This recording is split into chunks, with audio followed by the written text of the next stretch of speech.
Hello, good afternoon. I hope that you can see me and you can hear me. My name is Ushia Kanai. Thank you very much for being all of you here in this webinar.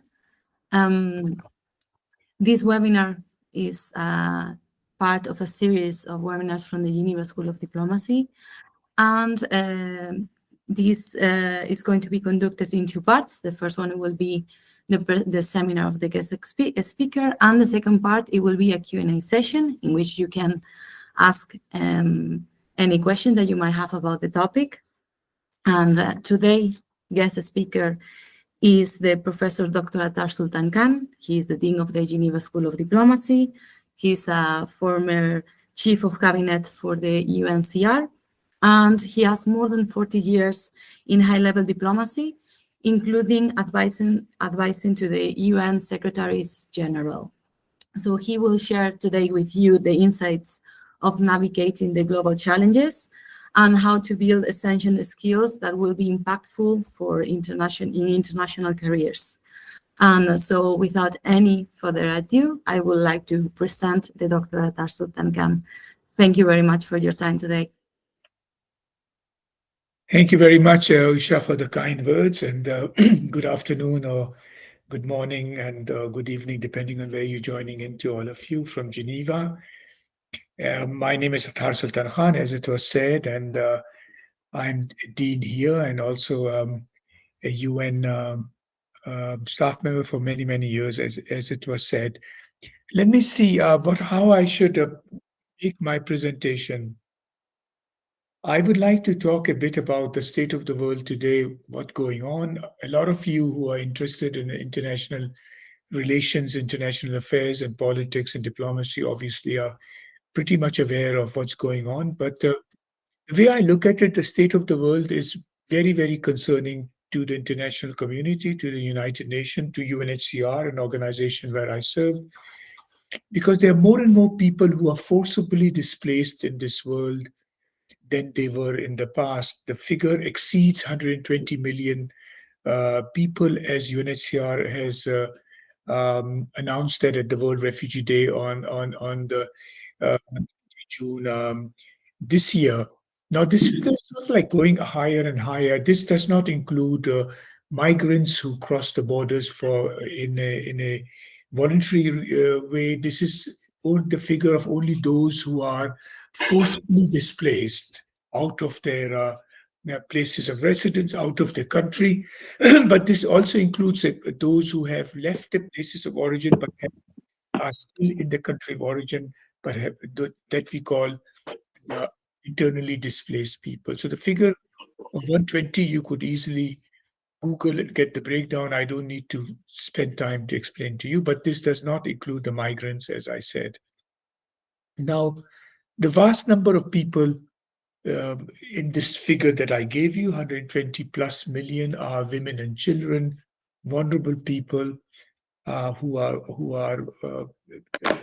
leaving the places of origin due to persecution and insecurity because of the wars and conflicts which are going on. Talking about war and conflicts, I can tell you that there are many conflicts. ICRC gives a number of how many conflicts are going on around the world today, a figure exceeding over 100 conflicts of wars, proxy conflicts, I think. And so there are conventional wars, there are non-conventional wars, there's proxy conflicts. It's not only the big conflicts that you see on CNN or Al Jazeera or BBC or whatever you are watching in your part of the world. There are many other conflicts which are not known to us because they're not so popular. They don't fit the foreign policy agenda of the big countries, so people overlook them. But there are some which are going on for decades, what we call the protracted situations which are going on. There's several in this world I can explain to you later on. Now, how to respond to these and what to do about this? 120 million people forcibly displaced, wars and conflicts going on, and people cannot go back home. What do you do then? Now, the easy answer was that in 1950, 5 years after the creation of the United Nations, UNHCR was created, UN High Commissioner for Refugees. in 1950 under the GA resolution in December 1950. And those member states who have signed the Charter of the United Nations 5 years earlier were the ones in the General Assembly adopting the resolution that formed the UNHCR, and they gave the full plenipotentiary powers to the High Commissioner for Refugees to resolve refugee crisis. What were the refugee crisis at that stage? Were the 11 million or so forcibly displaced people as a result of the Second World War, and UNHCR taking over from the International Refugee Organization, which was earlier under the League of Nations, decided to manage the situation of the 11 million people.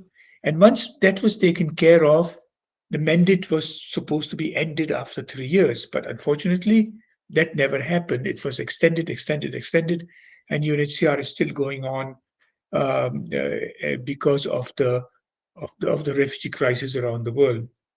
Now, if you look at the mandate and the statute of UNHCR, it's important for you to read it if you have not done so. There are two things. One is that the High Commissioner for Refugees have to ensure international protection for people who have lost national protection, meaning they have crossed the border because they have no national protection and they went to the neighboring countries looking for international protection. So he ensured international protection for those who are fleeing and seeking refugee status. I will talk about the refugee status in a minute. And then he looked for durable solution to the cause. Durable solution is the best one is always people go back to the places that they have fled. That's always considered as the best solution. Or if they cannot do that because wars are continuing in the places where they left, their home country, home villages, home provinces, then they stay in the first country of asylum as long as they can. And in certain cases, local integration has been given in the first country of asylum. If that's not possible because of difficulties of security, then very exceptionally they are sent to a third country for resettlement, as we call it. So not returning back to the country of origin, not getting local integration in the country of asylum, but going to the third country for resettlement. These are the three durable solutions that UNHCR work with, and until then provide international protection, material assistance to refugees under its mandate. Now, in addition to the mandate of UNHCR, there's also the 1951 Convention that defines the definition of the refugees, who's a refugee, who's a not, and how one is determined to be a refugee. I would encourage you to read the 1951 Convention because often there's a confusion about refugees and migrant in many languages, like Arabic in particular. It's the same word for migrant or refugee, so people get very confused. But the 1951 Convention will give you a very good um, uh, information about how refugee status is granted. Now, of course, the 1951 Convention had its 70th anniversary not so long ago, and it is one of the most popular international treaties which have been supported by vast number of member states.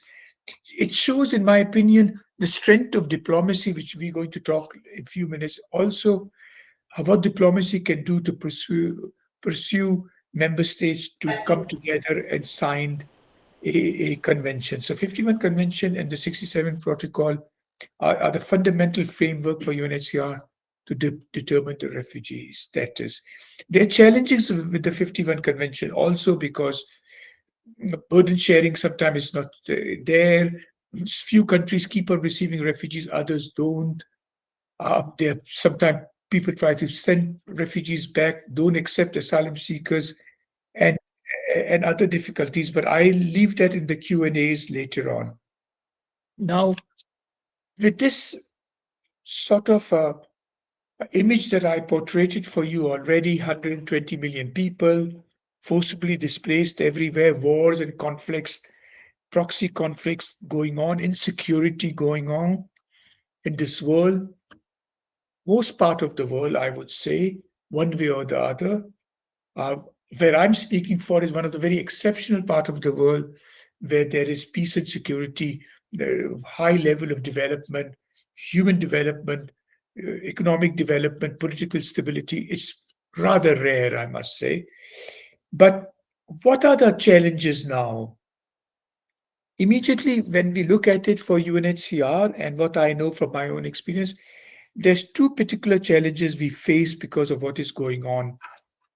The first is what we call the blurring between the humanitarian, civilian, military, and political action and conflicts, which are resulting in the shrinking of the humanitarian space in the countries of asylum.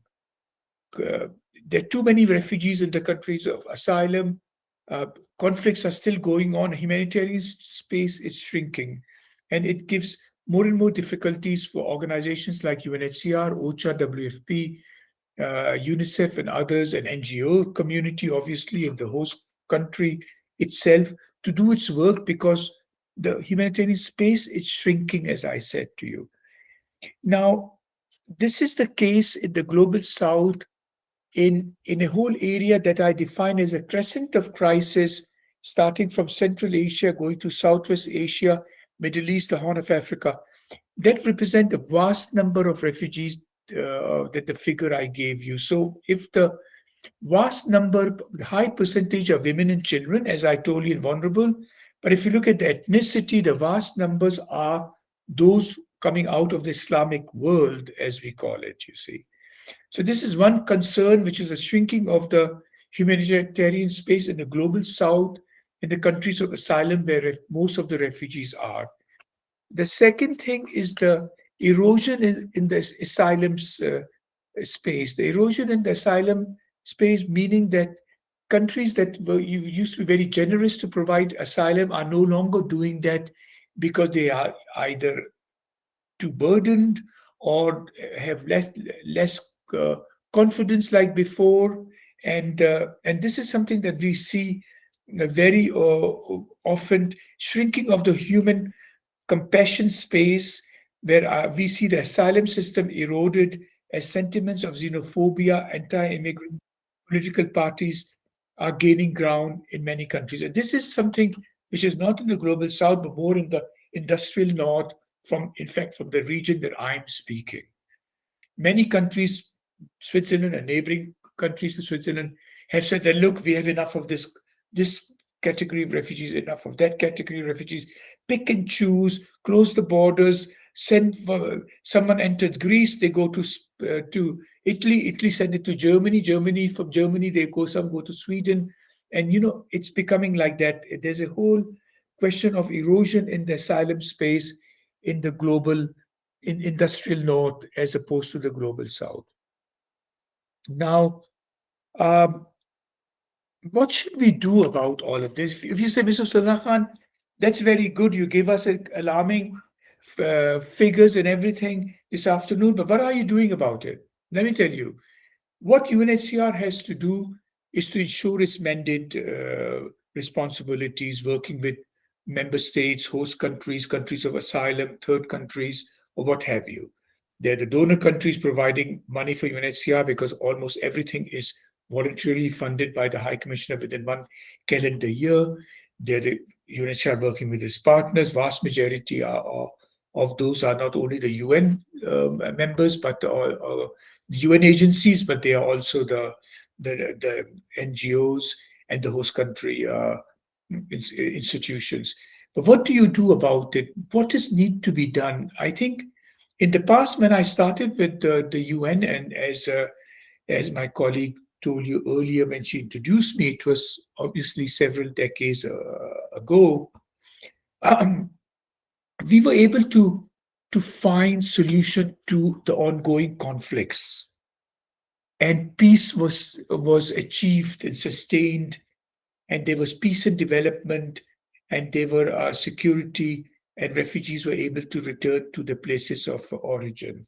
I have witnessed that myself, my friends. I can tell you, be it in Mozambique, be it in Angola, be it in in, uh, in the DRC, be it and many, and I've seen it in Central America, and I've seen it in the Horn of Africa, and in the Balkan regions, and the list goes on.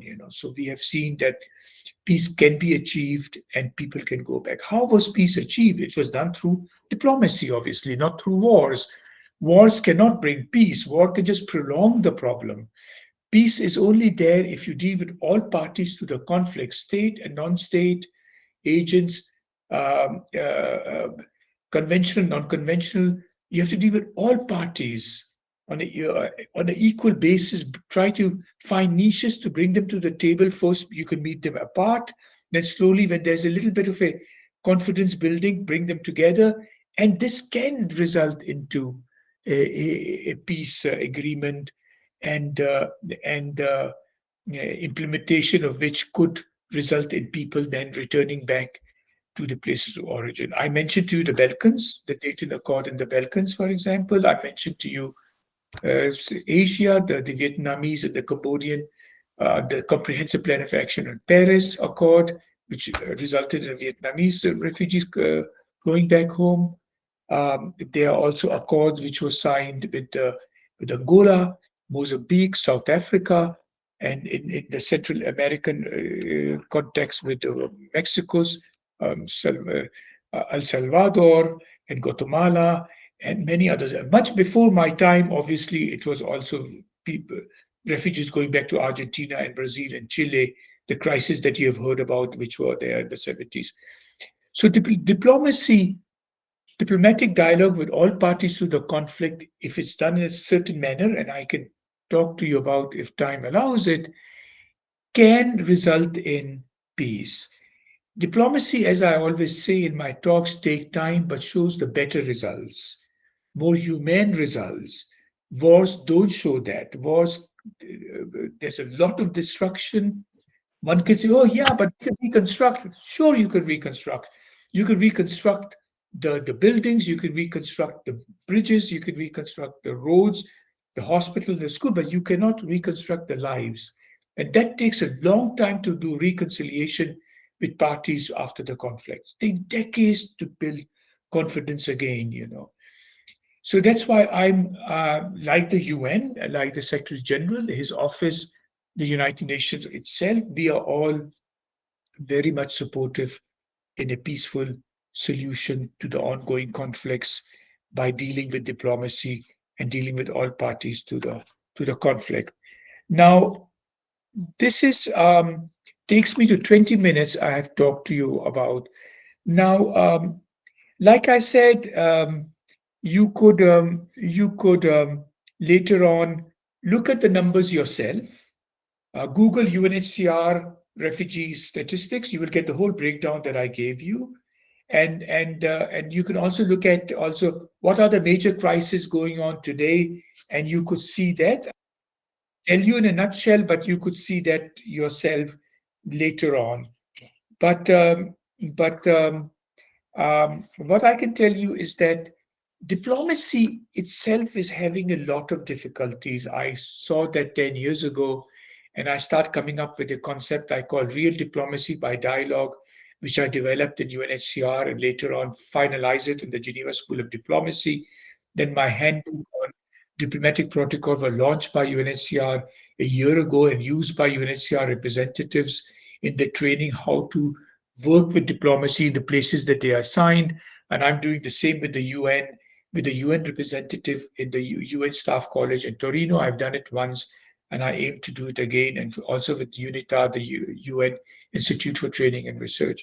What is the real diplomacy by dialogue? Real diplomacy of the by dialogue has certain elements in it I can tell you. But the most important element in it is that you need to deal with all parties to the conflict. You cannot pick and choose. You can have like Europe was doing recently, having a peace conference on a certain crisis in Europe, but only inviting one party. You cannot have any peace conference with one party. You have to have both parties. You can't clap with one hand. You clap with two hands. You need to do that. So you need to deal with all parties to the conflict. You need to deal with people with respect and dignity and honor, or everyone. You should not show any arrogance, intellectual or cultural arrogance, that I'm coming from Switzerland, I know it all. No, forget it. You know, you need to respect different cultures, different traditions. You need to understand the political, historical, cultural perspective from the areas that you're working.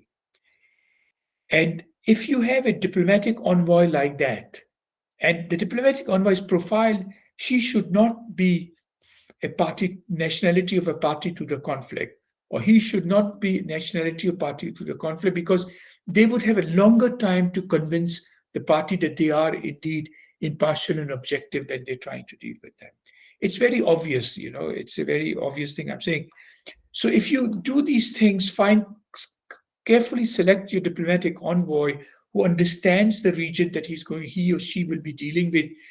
He or she understand the political, historical perspective in the area they are going.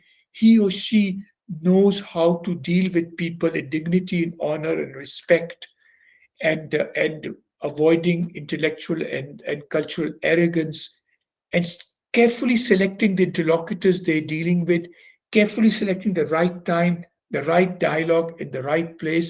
I bet you anything, and you can quote me this afternoon, that this can result positively in the long run, because it has been done, as I told you. Diplomacy has prevailed. It's not only blah, blah, blah. Diplomacy is not ties and having a glass of cocktail and this and that. No, diplomacy is also conducted in the field.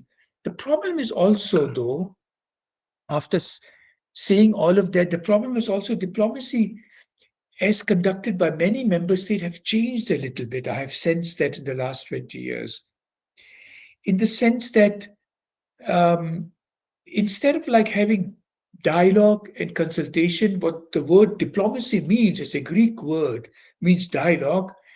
Uh, People are more doing, giving ultimatums and instructions. And instead of foreign offices conducting it, defense offices are doing it more. And which I was very flabbergasted by that when I saw that people from the foreign office are not there, people from defense office are there, and using a very different dialogue than diplomats normally do, because we are trained in a certain way to deal with parties, whether it's a big power or a small power, to get the same protocol at the General Assembly. It's important when you look at the General Assembly, the meetings what took place, everybody sit at the same stage. We do a toss. Which country will be first? If the name is drawn like Ethiopia, then it start from Ethiopia, Estonia, but E all the way down, so that not Afghanistan, Albania always in the first row, and Zambia and Zimbabwe are in the last row. So it rotates. Everybody is equal in the GA. So that's what diplomacy is. But as I told you, in the last 20 years, diplomacy have taken a dive and have lost uh, what it was meant to be. And I'm trying to do a surge in diplomacy with the Secretary General and his office to bring back the type of diplomacy that we have learned as scholars. I went to a similar school as GSD in my times, and try to bring back the real traditional diplomacy of dealing with all parties to the conflict in the manner that I explained to you. And I believe that that would then show better results. So this is where I'm going to end, because Sabrina is giving me looks and showing me the watch already, and we are reaching the 25 minutes of my time. So I can touch on other subjects in the Q&As, but this is what I wanted to tell you. Now, to recap, I gave you the state of the world, where we are, why refugees are there, because of the wars. Why can't refugees go back? Because the wars are continuing.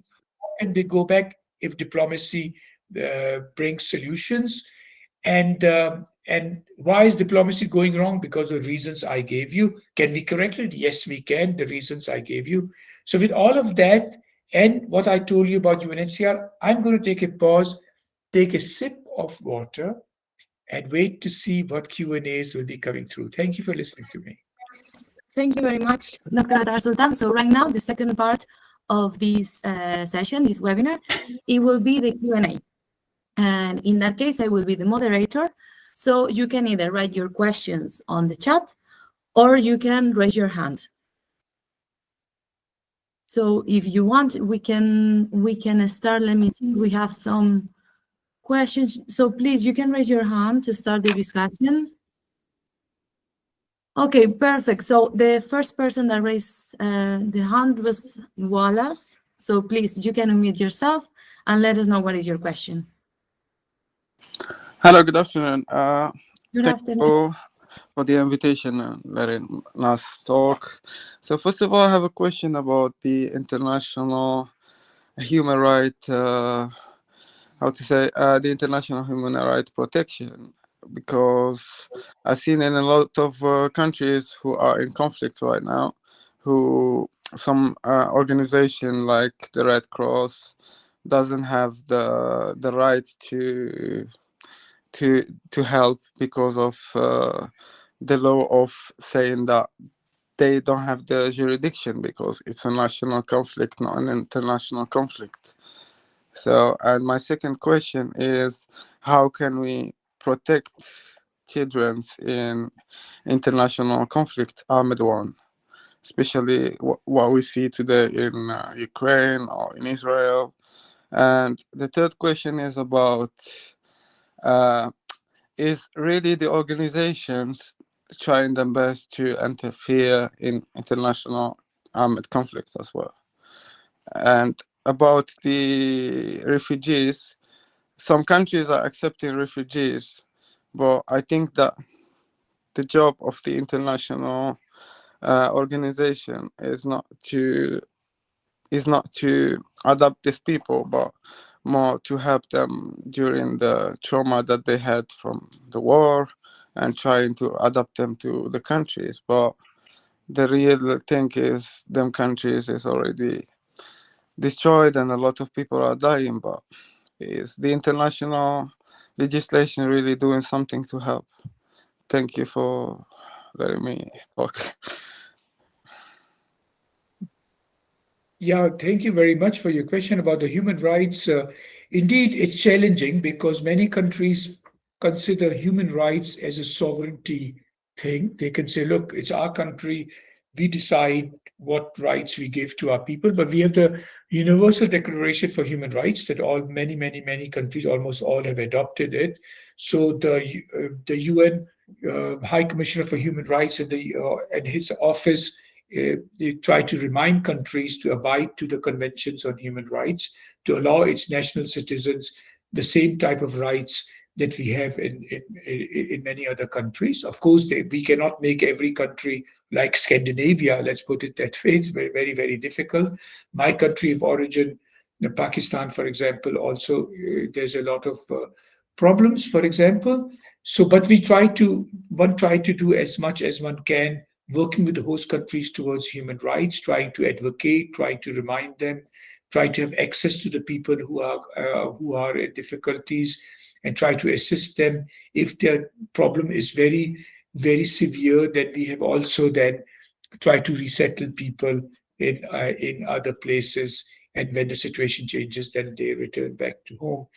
But of course, organizations like ICRC, the Red Cross, they have difficulties having access to everyone. If it's a, as you put it, if it's a national war going on, if there's no refugees, but the internally displaced people, because there's a problem going within the border of that country, as you said.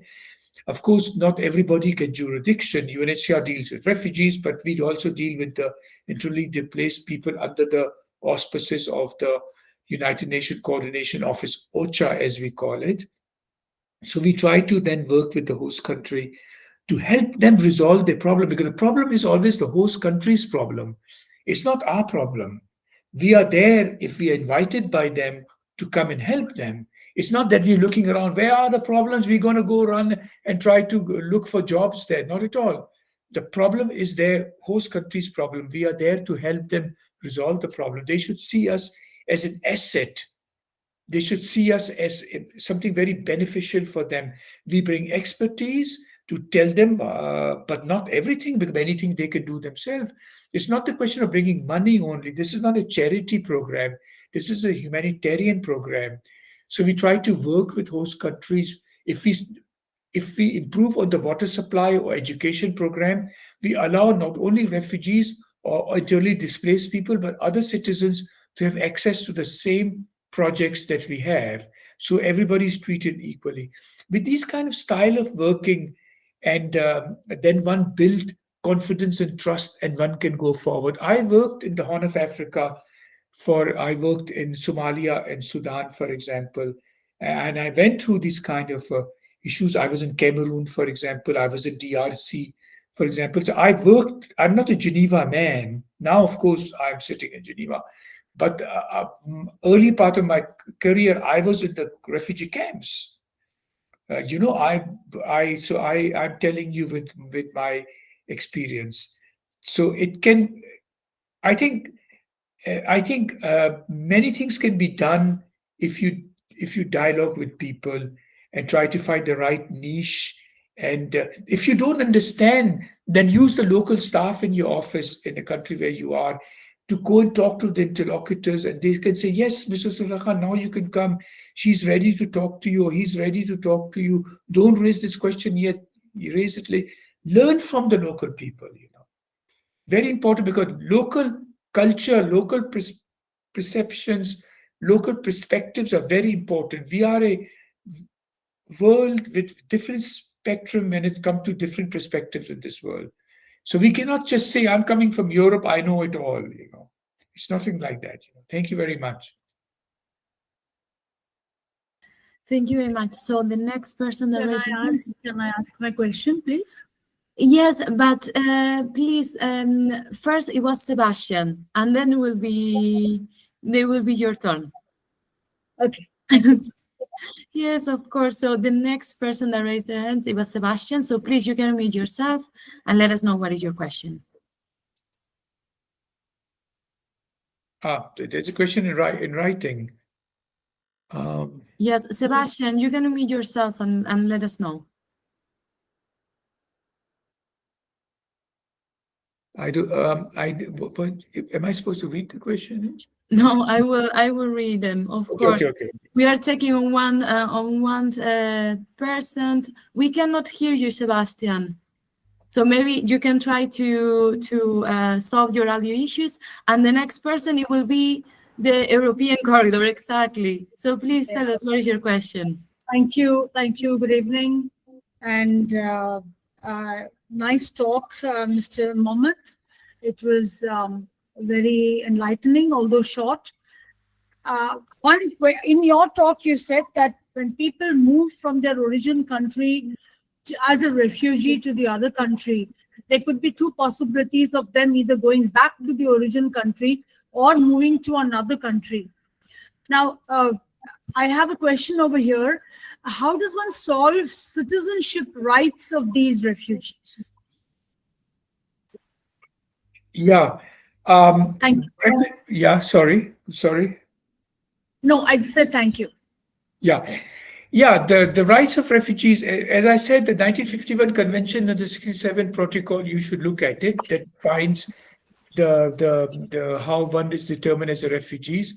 Rights of refugees normally should be the same rights as a citizen. Of course, one cannot say, give me the nationality and give me this. Slowly, one try to get access to education and health and shelter, but security should be given immediately.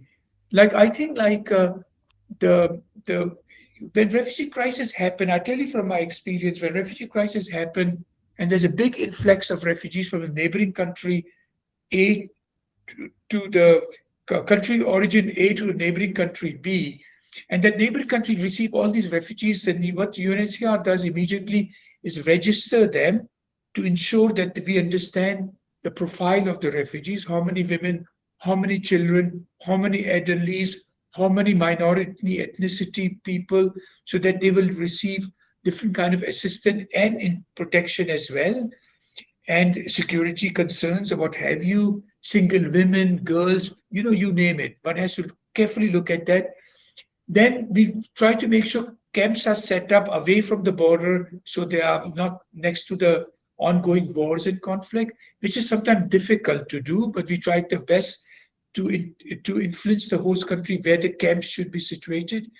Then we try to bring the refugees there, shelter them, provide them assistance, the UN, other UN organizations like WFP for food, UNICEF for health, WHO, and the NGOs and what have you.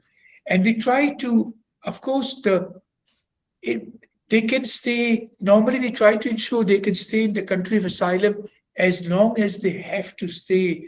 And I can tell you, some of them are staying for decades now, decades as we are talking, which is not acceptable. There should be a solution that they can go back. The generations of generations staying in camps, and I can give you examples later on. So normally there should be a quick political settlement so they can go back to the places of origin in the country of asylum. But like I said in my talk, if that cannot happen, it's taking too long, and some of them have security concerns or what have you, then we try to find a third country that they can be resettled to a third country, meaning not go back home, not stay in the country of asylum, but go to a third country. But if the asylum is prolonged and the host country allows it, then some can be locally settled in the country of asylum. Examples as we have in Tanzania, for example, is a good example to give, and many other countries where refugees were given citizenship eventually, you see. And when I was doing the repatriation of the South African refugees, when the regime was changed in South Africa, the apartheid regime, then many of the South Africans went back to vote, but then they went back to the countries of new nationality. They had the Swedish nationality by now, Norwegians, Germans, so because they have remarried, so forth, but they wanted to still go back to take part in the elections in the country. Thank you, madam. Thank you so much.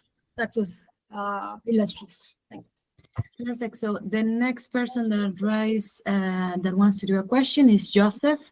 So please, Joseph, you can unmute yourself and let us know what is your question. Thank you so much for according me this opportunity. Yes, I'm Joseph Mtupa from Republic of Malawi. I'm the security head in one of the districts.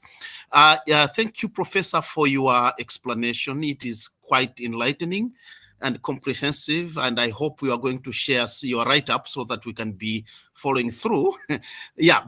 Professor, actually, you were talking about the conflict-ridden areas where now the warring parties, or if it is an internal conflict, it appears that the space for humanitarian intervention is shrunk, and we are able to see what is happening in other parts of the world, like Israel and whatsoever, and Palestine.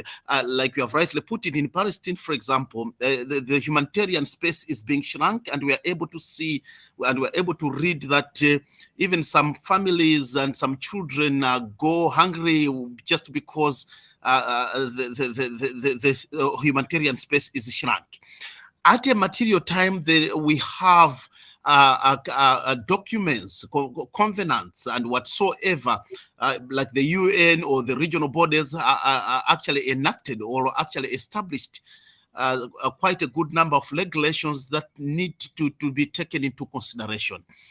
What can you say about the ability of these particular international bodies like the UN and other regional bodies regarding shrinking of the space where the humanitarian aid in the war-ridden areas or in the conflict-ridden areas is not provided for the sake of the well-being of the people, like the civilians? Thank you, Prof. Let me try to answer it. Thank you very much for your question. It's very important. Let me try to answer it as best as I can. Is that, of course, we have challenges providing assistance. First, the humanitarian space is shrinking, as I said. Why? Because more and more conflicts are happening, more and more confusion about who's who. The UN issues sanctions to the Security Council with the emblem of the UN. Sometimes countries think it's the UN staff members who have done it, the United Nations. They say, you're the ones who issued the sanctions. And you say, no, it's not us. It's the Security Council. So there's a lot of reason to explain to people what is happening. Information sharing is very important to show clarity of what is going on. because not everybody is able to receive the best information. Now we have the internet, etc., but there's a lot of fake information as well, isn't it? So the one of the important jobs is try to inform people of what is happening, so they understand their rights as well. Refugees have rights as well, but refugees have obligations as well. Like host countries have rights and obligations, So one has to explain that to everyone.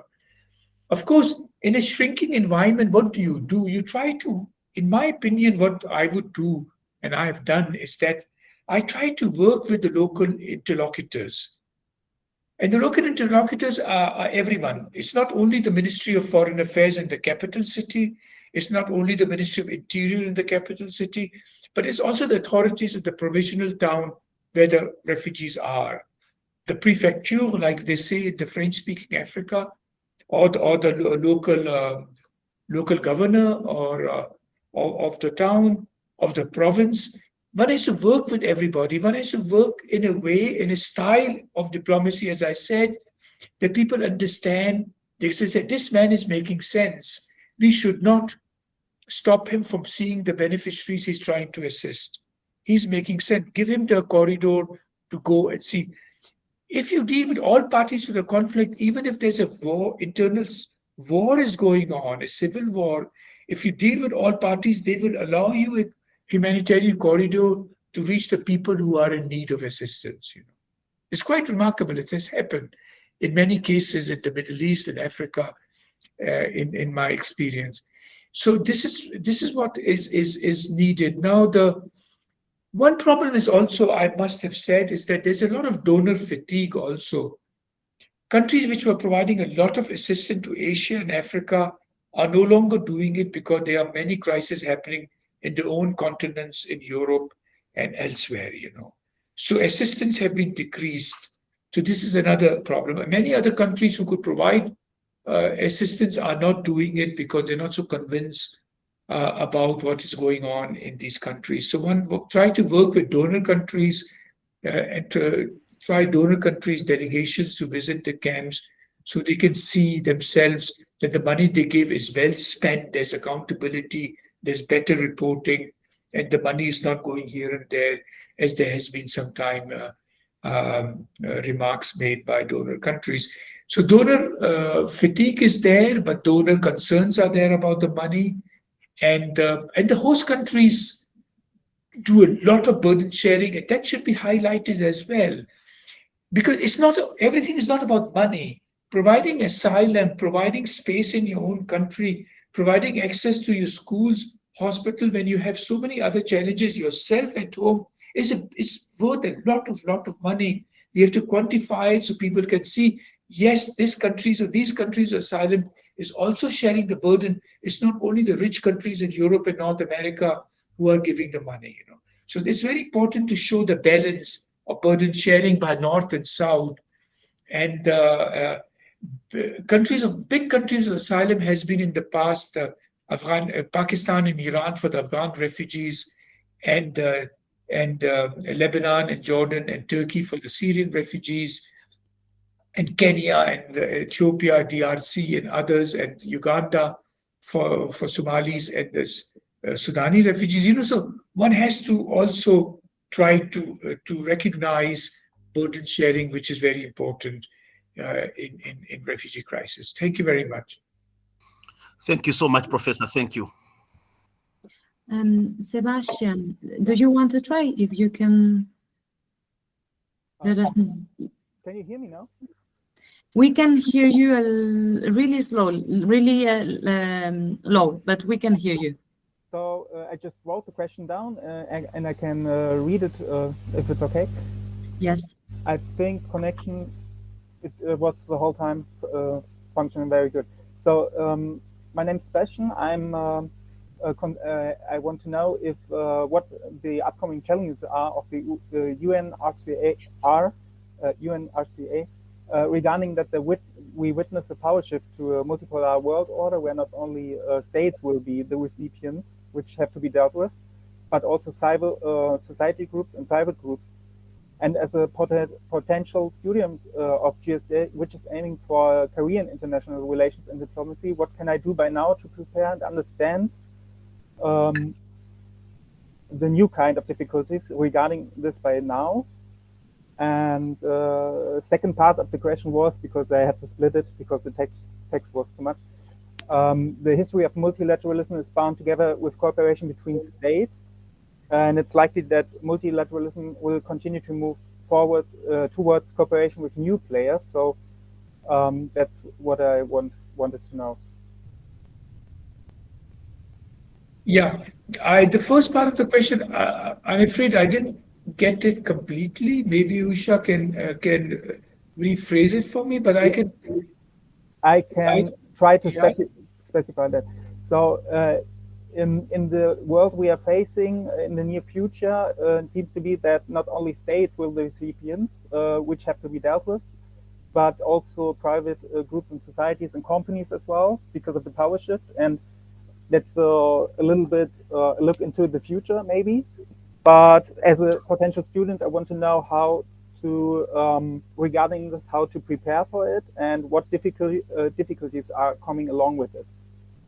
Yeah, the sound is a little bit disrupted. I must say, but Usha, can you repeat it for me? Yes, of course. I think that the question is regarding that right now the power is not only held by states of countries, but there is also large corporations, large companies that almost have the same power as countries. More So just to have a discussion in that and what we can do or which skills, if I'm not mistaken, please, Sebastian, you can correct me, these future diplomats need to be able to deal with that. Yeah, of course, the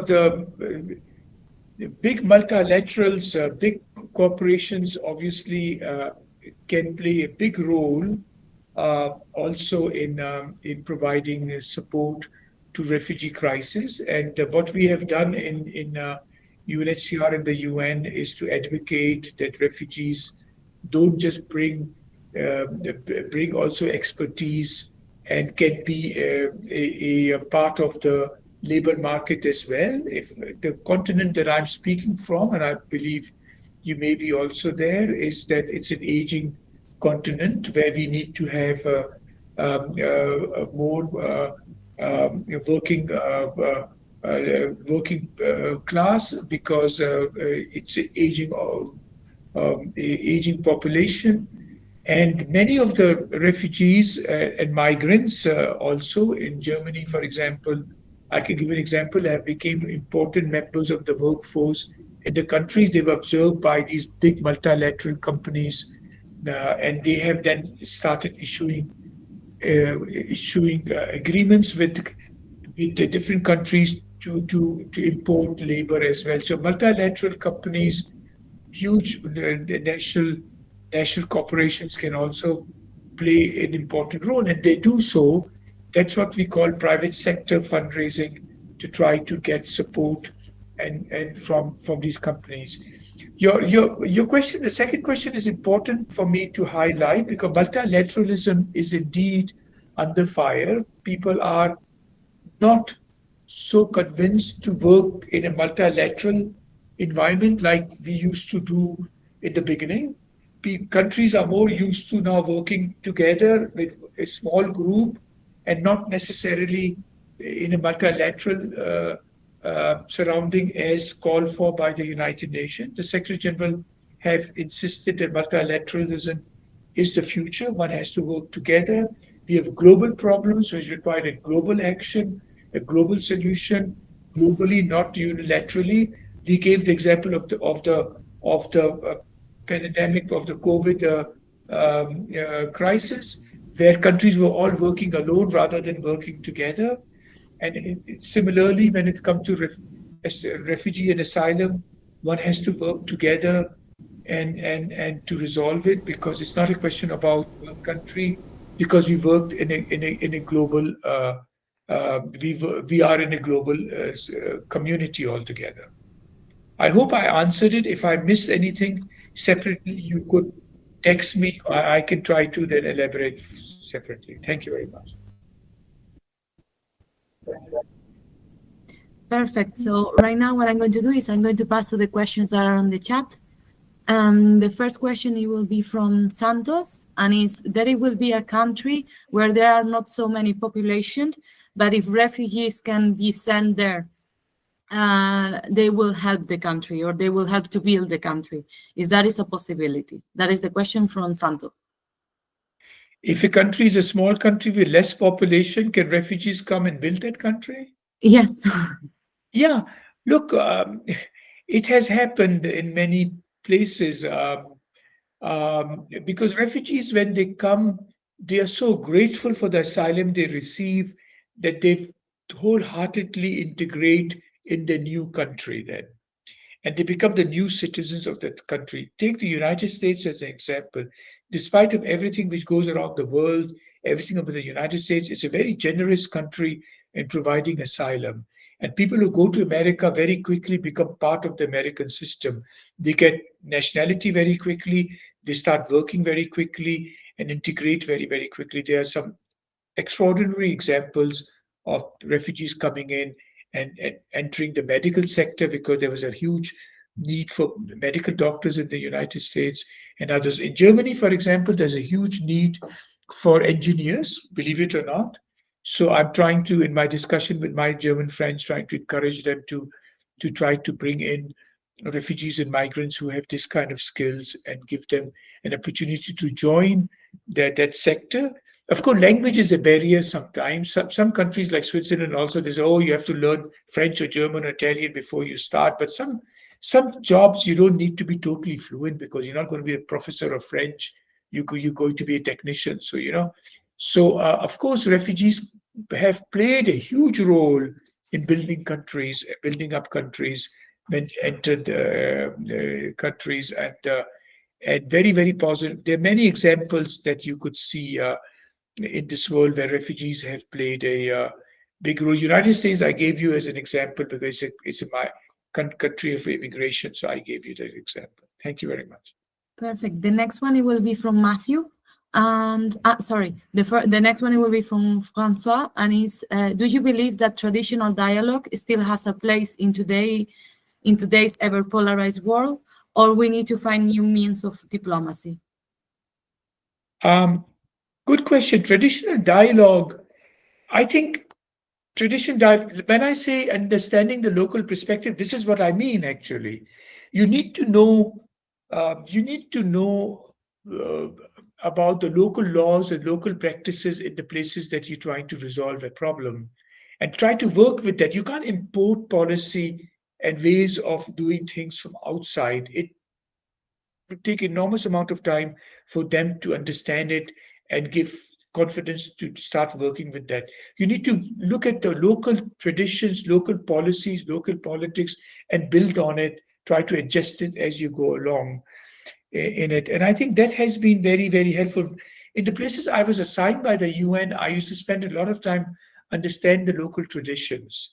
For example, in the Middle East, Southwest Asia, my places of origin, we are a verbal culture. People discuss, people drink tea, people drink coffee, depending on the regions, and then they don't want to get to the point immediately. In Europe, in Northern Europe, for example, you get to the point immediately. You have no time. But there you have to slowly do things. And once there's a confidence and trust, then you bring your point. Otherwise, it doesn't work. That is the traditional way. I've seen that the regions I worked with, I spent a lot of time working for the Western Sahara refugee situation. One situation I've spent enormous amount of my time in the UN. And that's what I learned. You have to sit and listen, understand the point of view on both sides of the conflict, go back and forth as long as it's needed, then try to find the right niche, bring them together, bring the right interlocutors, then try to go forward when the time is right. And it has worked. And believe me, I can tell you it has worked for me, and I have good examples in it. And it can work in any of the conflicts which we have today. And I can give other example if time would have allowed it. Thank you very much. Yes. The next question is from Matthew. from United States, and is how do you curate an appropriate selected convoy of diplomats to send into a diplomatic situation?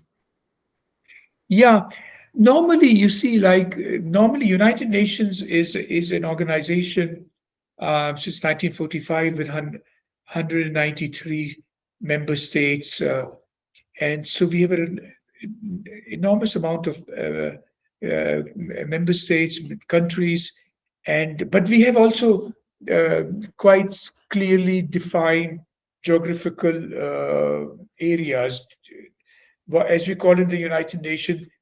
Western Europe and North America is one group. GRULAC is Latin America is one group. Africa is one group. Asia is one group. So this is the earlier question about local tradition, local way of doing things. So one has to then work with uh,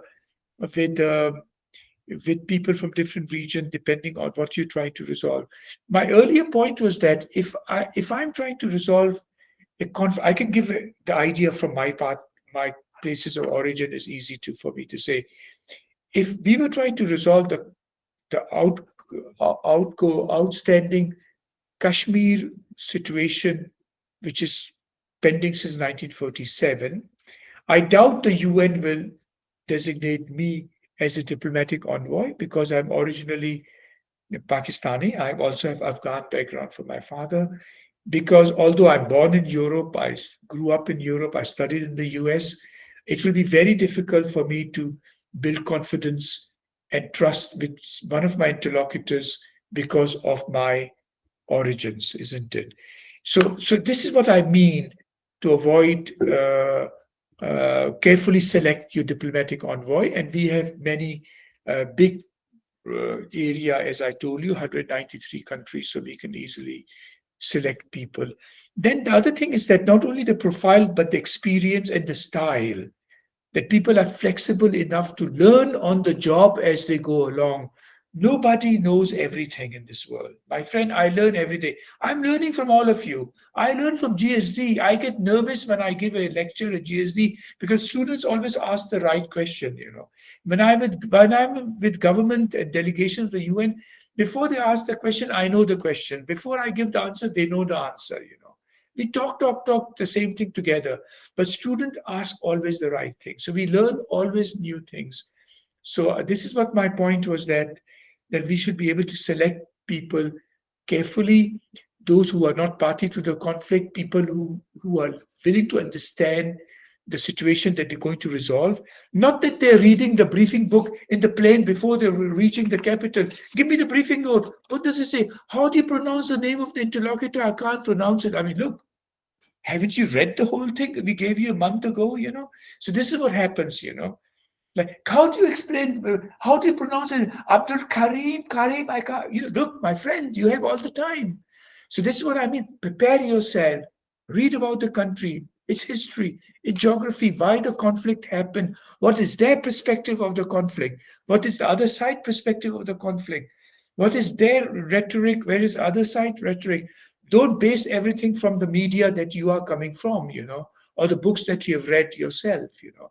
Try to be well informed and try to spend a lot of time with the local staff in the place where you are assigned, because they can give you enormous amount of experience. I learned so much when I was assigned in the UN at duty station from the drivers, from the assistants, from the local staff about the country that I was assigned to.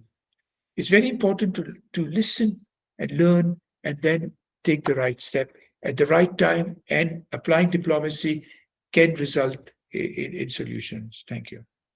Perfect.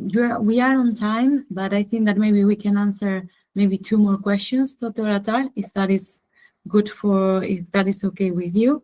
And Sure. if you have the rest of the questions, we will keep them, and then we can be in contact via email in case that you need, in case that you want or need an answer. So the next two questions are going to be the first one from Jules. There is a say that says that there is war when the diplomacy failed. And what do you think about that? Yeah, good point. I hear this all the time. There is war when diplomacy fails. Why did diplomacy fail? Because we failed it. We failed it ourselves because we got fed up and we walked out of the rooms and we said, hell with it, I'm going back. And then you start fighting. Diplomacy didn't fail, we failed the diplomacy. Diplomacy is a style of working. Diplomacy is a dialogue. The art of diplomacy that we need in today's world is important to capture the points I gave you. Diplomacy has failed, or we said diplomacy, or we were so convinced because we are so much in favor of the war agenda, because the war creates prosperity and income, the war industry, the revenues, the jobs, easy money.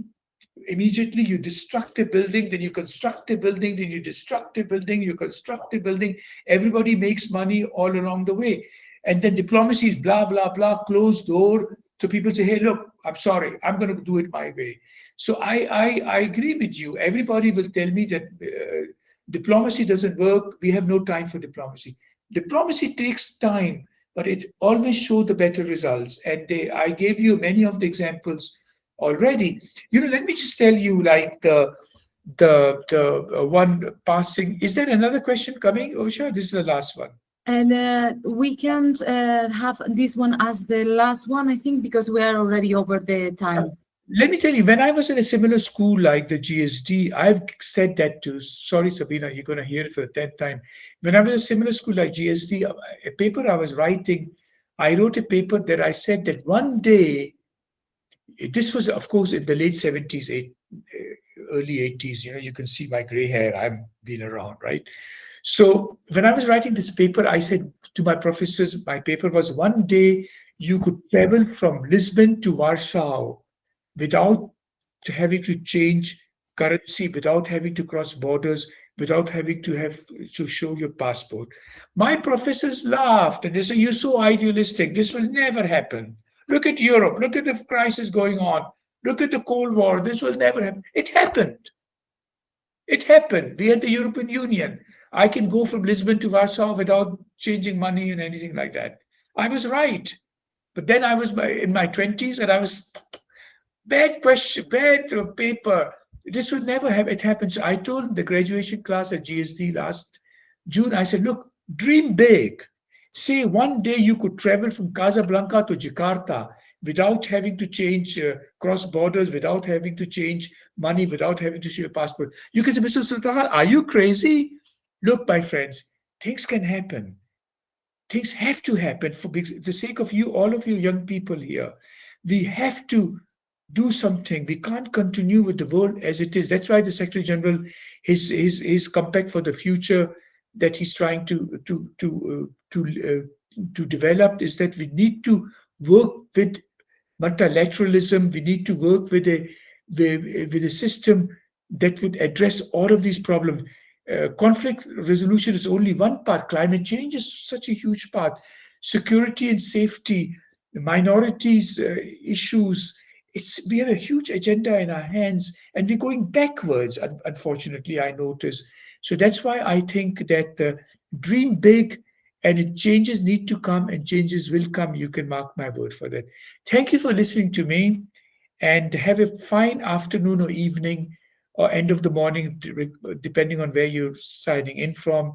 And GST is the place to learn diplomacy. If you want to work in the diplomatic career, be it bilateral diplomacy, meaning in your country's foreign services, be multilateral diplomacy, meaning the UN, European Union, African Union, or multilateral corporations, and so forth.